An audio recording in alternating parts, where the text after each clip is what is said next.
حضرت موسیٰ علیہ السلام نے اللہ کی بارگاہ میں ایک دفعہ عرض کی، مالک میں تیرا شکریہ کیسے ادا کروں، میں تیری کوئی چھوٹی بظاہر نعمت بھی دیکھتا ہوں تو سوچتا ہوں ساری عمر بھی عبادت کروں تو اس نعمت کا بھی شکر ادا نہیں ہوتا۔ وہ جو ان کے دل کی گہرائیوں میں بات ہے وہ اپنے جذبات کا اظہار کر رہے ہیں۔ حضرت موسیٰ کلیم عرض کرتے، مالک میں تیری چھوٹی نعمت بھی کبھی دیکھتا ہوں نا تو سوچتا ہوں ساری عمر بھی اس کے لیے عبادت کروں، جھکا رہوں سجدے میں، تو اس نعمت کا شکر ادا نہیں ہو سکتا تو ساری نعمتوں کا کیسے کروں؟ تو جب یہ جملہ کہا نا حضرت موسیٰ نے تو رب کریم نے فرمایا، اے کلیم اب آپ نے میرا شکر ادا کیا ہے۔ یہ سمجھیں آپ اس پہلو کو، یعنی جب یہ احساس پیدا ہو گیا نا کہ چھوٹی نعمت کا بھی شکریہ ادا کرنے کی طاقت ہم میں، فرمایا اب تو نے شکر ادا کیا ہے، اب سمجھ آئی ہے شکر کی۔ او میرے عزیز، جب مزاج شکر والا ہو، طبیعت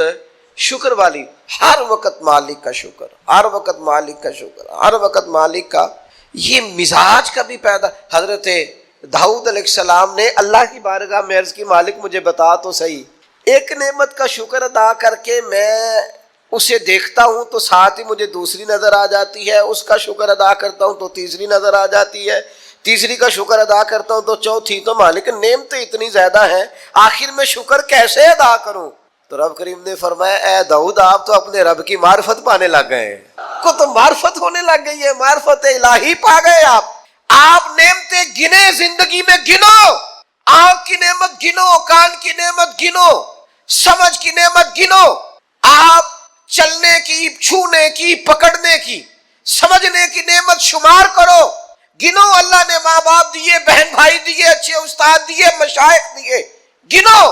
اگر اپنی زندگی کے اندر یہ گناہ کرے گا، اللہ کی نافرمانی کرے گا تو وَمَنْ أَعْرَضَ عَنْ ذِكْرِي فَإِنَّ لَهُ مَعِيشَةً ضَنْكًا، اللہ فرماتے ہیں میری یاد سے منہ موڑ لو گے تو زندگی تنگ ہو جائے گی، دشواری ہوگی، تمہاری معیشت تمہارے لیے مشکلات کا شکار ہو جائے گی۔ یہ نہیں ہے کہ انسان کو یوں ہی چھوڑ دیا جائے گا۔ اور پھر اسی آیت کا معنی یہ بھی بیان کیا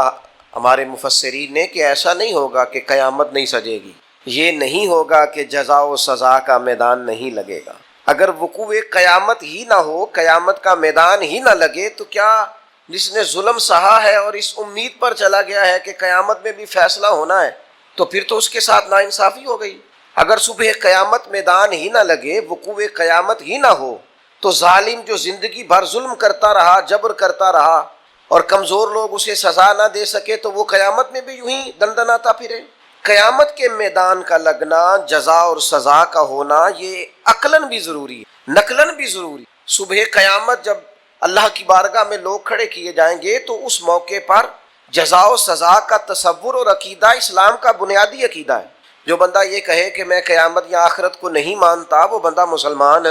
نہیں ہے۔ اللہ کو ماننے کے ساتھ ساتھ رسول اللہ صلی اللہ تعالی علیہ وسلم کو ماننے کے ساتھ ساتھ آخرت پر یقین رکھنا اسلام کا بنیادی عقیدہ ہے، اور یہ وہ عقیدہ ہے جو انسان کی زندگی میں انقلاب پیدا کر دیتا ہے۔ جس بندے کو تصور ہونا کہ مجھے کھڑا کیا جائے گا، مجھ سے باز پرس ہوگی، مجھ سے حساب لیا جائے گا، مجھ پر، وہ ایک دانشور نے لکھا ہے کہ ایک مالک کا اپنے ملازم پر بہت زیادہ اعتبار ہو گیا تھا تو اس نے پھر اس سے نہ پوچھنا چھوڑ دیا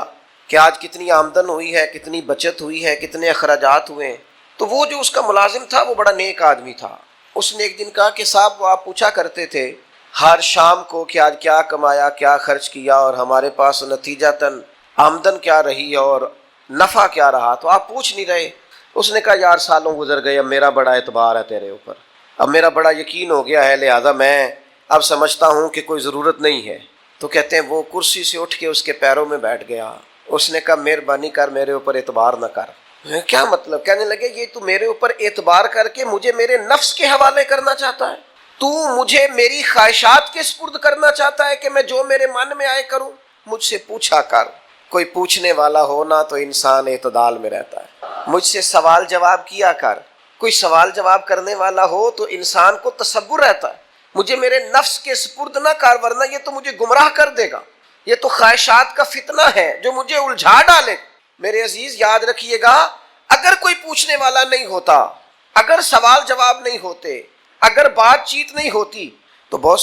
سارے لوگ ایسے ہیں جو ٹھیک ہوتے ہیں پر بگڑ جاتے ہیں۔ آپ نے جس آدمی کو گلے پہ بٹھایا ہے اور پھر آپ نے پوچھا نہیں ہے، چلیں آپ نے اعتبار ہی کیا ہوگا، لیکن جو اس بندے کا آپ نے نقصان کیا اسے فتنے میں ڈالا ہے، دنیا اور آخرت تباہ کر دی اس کی۔ آپ کو چاہیے تھا باز پرس کرتے، خیال کرتے، سوال اٹھاتے، پوچھتے یہ کیا ہوا۔ وقتی طور پر یہ چیز بری لگتی ہے لیکن یہ بڑی فائدہ مند ہوتی ہے، اس کے اندر بڑی ساری چیزیں پنہا ہیں۔ قیامت کے دن اللہ تعالیٰ اپنے بندوں سے سوال پوچھے گا، اور قربان جائیں میرے نبی پاک علیہ السلام نے فرمایا ہاں وہ پوچھے گا، اور جب تک 5 چیزوں کا تم جواب نہیں دو گے تمہیں قدم نہیں اٹھانے دے گا۔ یا رسول اللہ کون کون سی 5 چیزیں؟ فرمایا اللہ پوچھے گا تم سے، بتاؤ عمر کہاں گزاری، بولو میں نے زندگی دی، صحت دی، عافیت دی، کہاں کہاں بتا کے آئے وقت۔ اور اسی پر دوسرا سوال یہ کرے گا مالک کہ عمر کا بہترین حصہ تھا جوانی کا، جب تھکاوٹیں نہیں ہوتی تھی، جب کھڑا رہا جا سکتا تھا، محنت مشقت جد و جہد ہو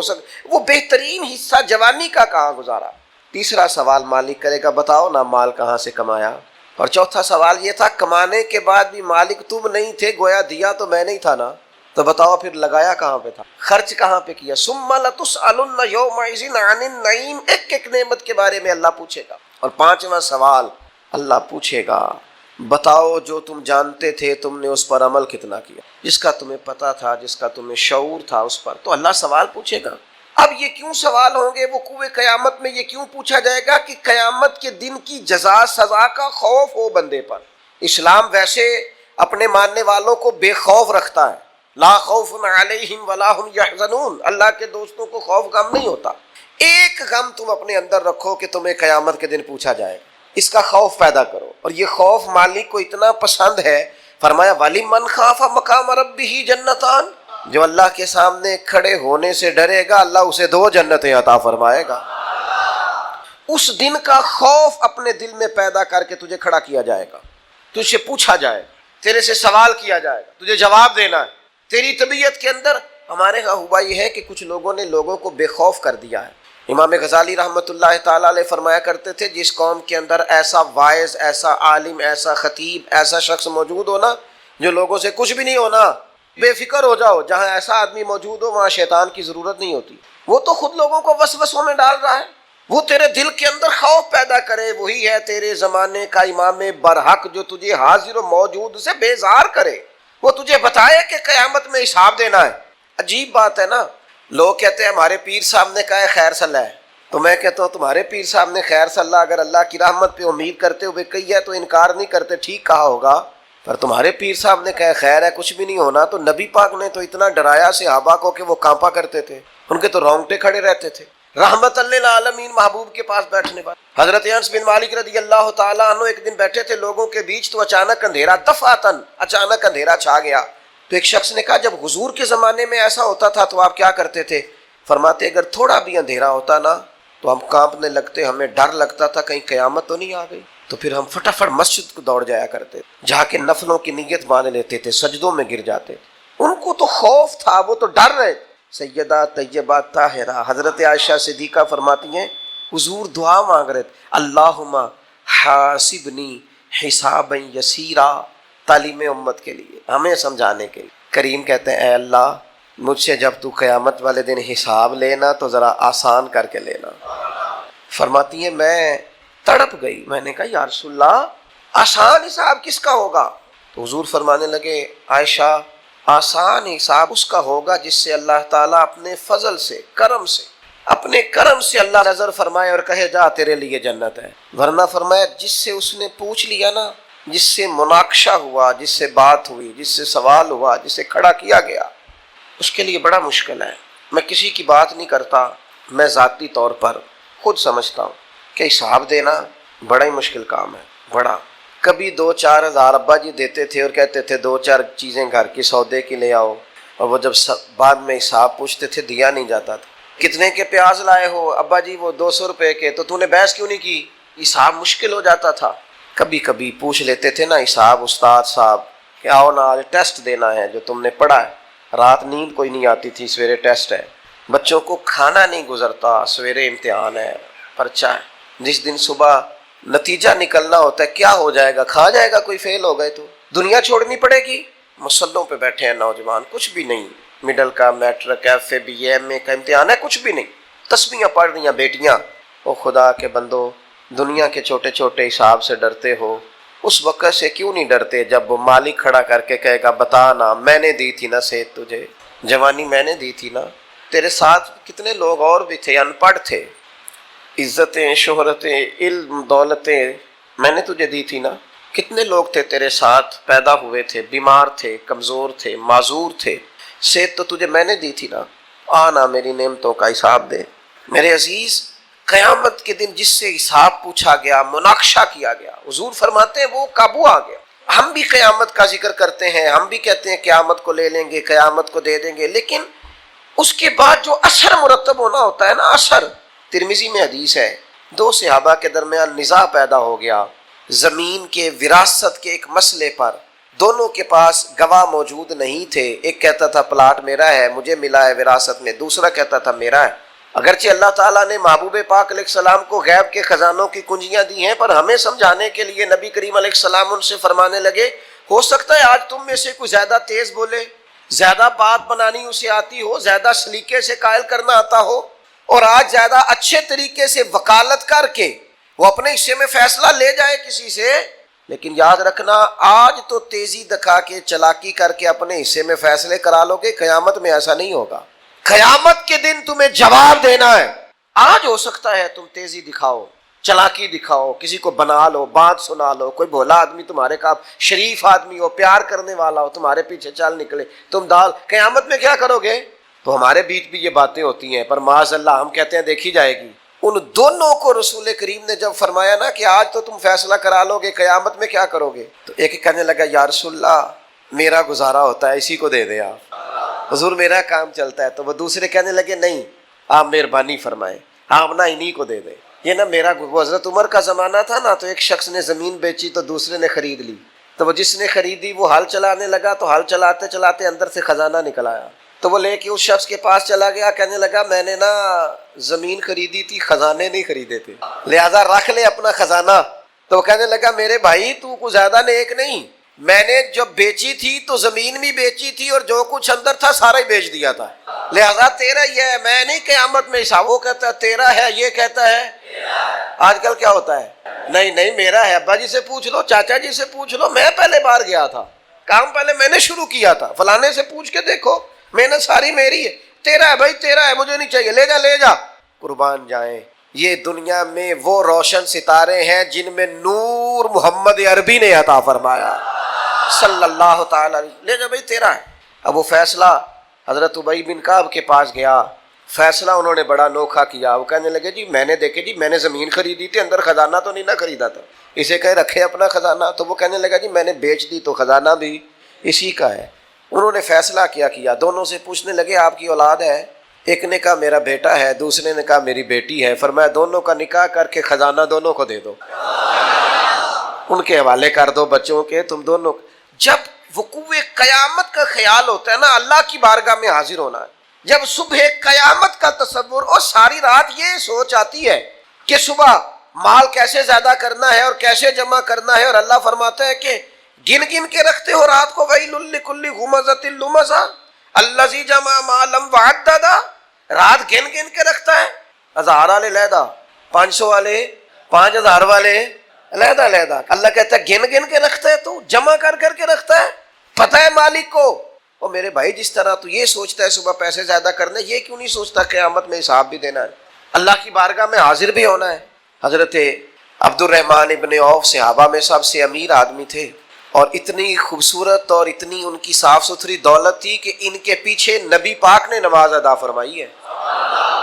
لیکن جب آخری عمر مبارک تھی نا تو پیسہ بڑا تھا، حضرت عائشہ صدیقہ کے دروازے کے باہر آ کے بیٹھ جاتے تھے، کہتے تھے اماں جی حضرت امیر حمزہ تو مجھ سے افضل تھے، لیکن جب دنیا سے گئے تھے تو کفن کا کپڑا بھی کوئی نہیں تھا، میں تو فاروق اعظم کو اپنے سے اعلیٰ جانتا ہوں، اور وہ شخص تو ساری زندگی پھٹے ہوئے کرتے میں وقت گزار کے چلا گیا۔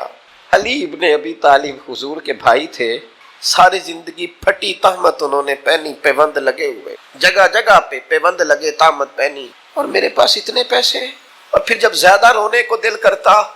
تو حضرت عبد الرحمن ابن عوف کہتے سیدہ پاک کے دروازے کے باہر بیٹھے امیر آدمی، اور کہتے کہ اماں جی نبی پاک کے گھر میں مہینہ مہینہ چولہا نہیں جلا، اور میرا اتنا مال، اتنا پیسہ کیسے حساب دوں گا؟ تو پھر جناب حضرت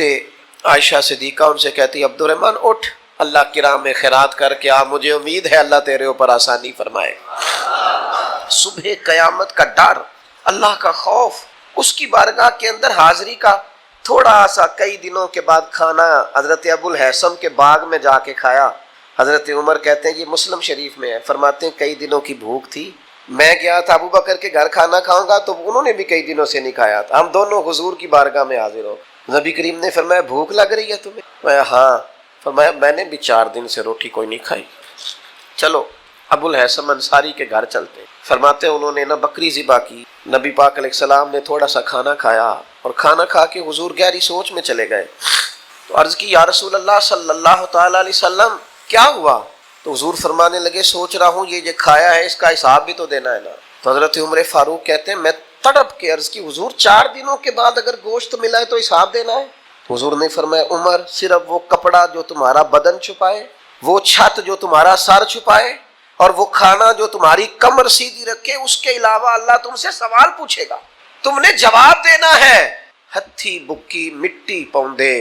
ہاتھ نہیں اولاؤندے ڈر دے، جنہاں لی تو پاپ کمائے، 10 کتھے نہیں تیرے کر دے۔ لا نہ بلا کے بیٹا تو وہ اپنے بچوں کے ساتھ موج کر رہا ہے، بیٹیاں اپنے اپنے گھروں میں آباد ہیں، جنہاں لی تو پاپ کمائے، لیا بلا 10 کتھے نہیں ہو تیرے کر دے۔ میں بچوں کے لیے ساری زندگی اپنے لیے دوزخ کٹھی کرتے رہے، بچوں کو دے دے کے چلے گئے اور حساب ہم دیں۔ حضرت علی فرمایا تجھ سے بڑا بھی بیوقوف کوئی نہیں کہ کھائے گا کوئی اور حساب تو دے گا، اور پھر کیوں رازق بنتے ہو بچوں کے؟ ان کے لیے حلال اور طیب کٹھا کرو، ان کے رازق نہ بنو، ان کا رازق اللہ ہے۔ یہ نہ خیال کرو کہ میں نہیں اگر بہت زیادہ کما سکوں گا تو پتہ نہیں یہ روٹی نہیں کھائیں گے، اس بات سے باہر آ جاؤ، یہ کمزوری ہے اپنی طبیعت کی، اس کو نکال دو۔ عزیز بھائیو، قیامت میں اللہ تبارک و تعالی کی بارگاہ میں کھڑے ہونے سے جو بندہ ڈر جائے، بابا فرید الدین مسعود گنج شکر رحمت اللہ علیہ فرماتے ایک نیک نوجوان تھا پر قیامت سے بڑا ڈرتا تھا، بڑا ہی روتا تھا، وہ کہتا تھا کہ حساب نہیں دیا جاتا، اور پھر چونکہ ایک عمر گزار کے اس نے توبہ کی تھی تو پچھلے گناہ یاد کر کر کے وہ رویا کرتا تھا، یاد ماضی عذاب ہے یا رب، چھین لے مجھ سے حافظہ میرا۔ وہ روتا تھا، بیمار ہو گیا، آخری وقت آیا تو اس نے اپنی اماں کو بلایا۔ بابا صاحب فرماتے اس نے وصیت کی، کہا اماں میری 3 باتیں، میں مر جاؤں تو 3 کا خیال رکھنا۔ کہا کون سی؟ کہا کسی کو تو نہ بتانا، لیکن جب میرا انتقال ہو جائے نا تو میرے گلے میں رسی ڈالنا اور ذرا مجھے کھینچنا سین میں، اور ماں بتانا لوگوں کو کہ جو رب کی نافرمانی میں زندگی گزارے اس کا یہی اشر کرنا چاہیے، اور پھر اس طرح کرنا جب میرا جنازہ اٹھے تو رات کو اٹھانا، کیونکہ بڑے لوگ میری عادتوں کرتوتوں سے واقف ہیں، میں نہیں چاہتا کہ جنازے پہ بھی کوئی گواہی دے دے کہ وہ فلانا جا رہا ہے، رات کو جنازہ چپ کر کے مجھے دفن کر دینا۔ اور تیسرا، تھوڑی دیر جب لوگ آ جائیں تو اماں میری قبر پہ رہنا، مجھے امید ہے ماں کی برکت سے اللہ تعالیٰ میرے اوپر آسانی فرمائے گا، تھوڑی دیر رہنا۔ خاتون روئی پر بیٹے نے وعدہ لے لیا، بابا صاحب نے لکھا ہے کہ جب اس کا انتقال ہوا تو بی بی ابھی رسہ لے ہی رہی تھی، دروازے پہ کسی درویش نے دستک دی، اس نے کہا نہ کرنا، رات خوابیں آئی ہیں اور آنے والوں نے آ کے کہا ہے اس سے کہنا اس کے بارے میں کچھ ایسا نہ کرے، رب کی رحمت پر امید ہے، اللہ بغیر حساب جنت عطا فرمائے گا۔ یہ رب کا مقبول بندہ ہے، اللہ کے کئی بندوں کو رات یہ نظارہ ہوا ہے۔ یہ خوف اگر پیدا ہو جائے قیامت کا کہ اللہ کے حضور حاضر ہونا ہے، یہ اگر تصور جاگزیں ہو جائے، آپ کہیں گے اس طرح کرنا درست ہے، تو بخاری میں حدیث ہے، نبی کریم علیہ السلام نے فرمایا اللہ کے ایک بندے نے نا وصیت کر دی تھی، ایک بندے نے وصیت کی تھی اپنے بچوں سے، اس نے کہا تھا یار میں بڑا گناہ گار ہوں، قیامت کے دن میں سامنا نہیں کر سکتا، اس طرح کرنا جب میں مر جاؤں نا مجھے جلا دینا، یہ بخاری میں حدیث ہے، اور جلا کے میری خاک اڑا دینا، میں جل جاؤں گا پر میں حساب پتہ سارا ہے سردار نو کیتیاں دا، من نانم کے من دانم، ساری زندگی گزر گئی لوگوں کا حساب کرتے، فلانا اس طرح کا ہے فلانا، اور لوگوں کا تو تجھے صرف شک ہے، اپنا تو پاک ہے، پکی بات چھپاتا ہے۔ کچھ لوگ کہتے ہیں جی میں جی ہمیشہ سچ بولتا ہوں، اپنے بارے میں بولنا سچ، ہمت کرنا جرت کا مظاہرہ کر، اپنے بارے میں سچ بول، بتا کہاں کہاں کرتوت، کہاں کہاں جبر کیے، کہاں کہاں ظلم کیے، کہاں کہاں نہ دوسروں کے بارے میں سچ بولتا ہے، یہ کس نے اجازت دی؟ اپنے بارے میں سچ بول، اپنے بارے میں بتا، اپنا اپنا حساب کر۔ حضرت ابراہیم ابن ادم رحمۃ اللہ تعالی علیہ مریدوں کے ساتھ گزر رہے تھے تو اوپر سے کسی بندے نے خاک ڈالی، تو مرید دوڑ پڑے، کہنے لگے ہم انہیں پکڑیں گے. تو حضرت صاحب فرمانے لگے کچھ نہ کہنا. حضور کیوں؟ فرمانے لگے میں کوئی شے بھی نہیں، اور اگر تم مجھ سے میرے عمل پوچھو تو اس نے خاک ڈالی ہے، میں اس قابل ہوں مجھ پر آگ ڈالی جائے. اور یہ عاجزی کے لیے نہیں کہا انہوں نے. ان کا حال یہاں تو چھوٹے چھوٹے لوگ میری طرح کے بن کے بیٹھ گئے، یہ انداز، یہ آنا، یہ جانا، یہ نصیحتیں کرنا، یہ کرو فر، یہ ترے، یہ کیا بات ہے، سوچتے ہی نہیں تھوڑی دیر کے لیے بھی. حضور فرماتے اس نے وصیت کی کہ مجھے جلا دینا، میری خاک بہا دینا، مجھے ڈر آتا ہے، میں نہیں مالک کا سامنا کر سکتا. اللہ کے حبیب فرماتے ہیں اس کے بچوں نے یوں ہی کیا، جلا دیا. یا رسول اللہ پھر کیا ہوا؟ فرمایا قیامت کے دن اللہ تعالیٰ زمین کے ذروں کو حکم دے گا وہ اس کے وجود کو کٹ